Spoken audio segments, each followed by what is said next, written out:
Hi, I'm Alyssa, and this is my interview video. Describe a situation where you had to work with difficult people in the workplace and how you overcame the problem. We had a situation at work when a coworker stopped contributing to our mobile application. He wasn't responding to our Slack messages or emails, and we had a deadline approaching and a meeting with our stakeholders. So my team had to quickly adapt and be flexible. I started prioritizing the mobile app, learned new skills, and started contributing to the mobile app's design and development. We were able to deliver a functional version of our new app on time before the meeting. What does teamwork mean to you, and what are some examples of applying teamwork in past positions? Teamwork to me is supporting each other and understanding the importance of everyone's roles. One example I always go back to is my college golf career. Golf is known as an individual sport, but our team's success depended on each player performing well and shooting low. It's the same with the work environment. Even though everyone is focused on their own tasks, we are contributing to a larger goal, and when we are passionate about that goal, we can be part of something great. Do you have examples of an occasion where you had to respond to questions that went beyond your knowledge? As a previous music teacher and coding instructor, I did find myself in situations where students asked questions that went beyond my knowledge, whether it was about advanced music theory or coding syntax in a language I just haven't used in a while. I was always honest with them. I would note that it was a great question and that I would look into it and get back to them. I would always research and follow up with them as soon as I could. In the end, whether it's students, clients, or colleagues, being honest will help build relationships and trust, and we're all only human. Describe a past situation where you had to manage a difficult client. In my first student web developer role, I was project lead on creating a website for a client who often changed their expectations and didn't give a lot of information for us to work with. I felt that we were making slow progress, but this experience helped me understand the importance of asking clarifying questions earlier and setting boundaries around project scopes. Even with challenging clients, you have to be patient and have empathy.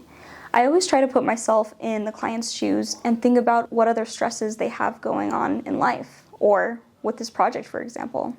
This helps me maintain a positive attitude and to look at the bigger picture. Think of a time when things in a project went wrong. How did you recover afterward? When I was studying computer science, I had a coding project where I thought I understood all of the requirements just by reading through the spec. But once I sat down to code a few days before the due date, I realized how difficult the details of the project were. I hadn't thought through the logic carefully, and I didn't break down the code into smaller parts, so I was stuck. Even though I had less time, I restarted the project and broke down the problem into smaller, more manageable tasks. I didn't pass every single test case, but I made much more progress than I would have if I had tried to force my way through everything all at once. This whole experience taught me to break down the problem first, learn everything about it, and the rest will fall into place. I'm glad that I learned this lesson early on in my career, though.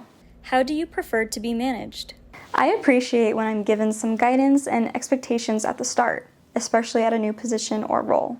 But after, I would like the opportunity to be independent and to try things out on my own without help. I enjoy working independently, but I still enjoy having a supportive manager around if needed. Having independence will allow for more work to be done, and it helps employees grow more. How do you approach balancing creativity with client expectations and technical constraints in your projects? I like to prioritize my understanding of the client's expectations and needs, and then I think about the functionality and possible technical restraints. I will try every solution possible to make their vision work.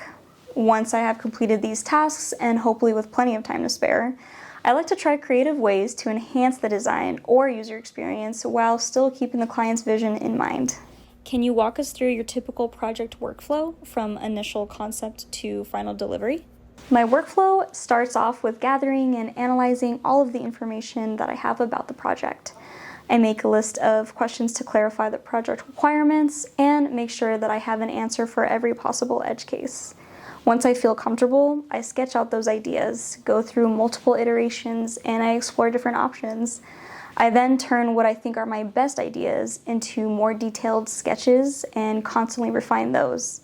Then, eventually, I go into my wireframing and prototyping. As I've learned in the past, it's better to break projects into smaller, more manageable steps so that every detail can be addressed. How do you like to receive feedback about your work, and how do you typically respond to someone who does not provide feedback in your preferred method? I prefer receiving feedback using the sandwich approach, starting off with something positive, followed by constructive criticism, and then ending on a positive note. I find that this message helps me stay encouraged, and I'll understand the areas needed for improvement. The reality is, though, not everyone will provide feedback this way, so I focus on listening carefully and processing the feedback.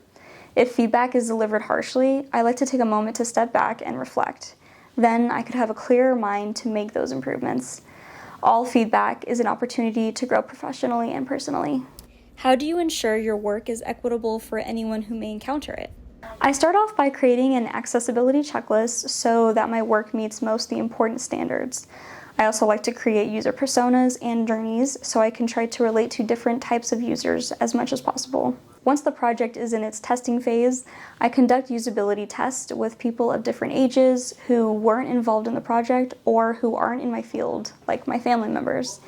This process helps me ensure my work is accessible and inclusive. Thank you so much for your time, and please feel free to reach out if you have any more questions.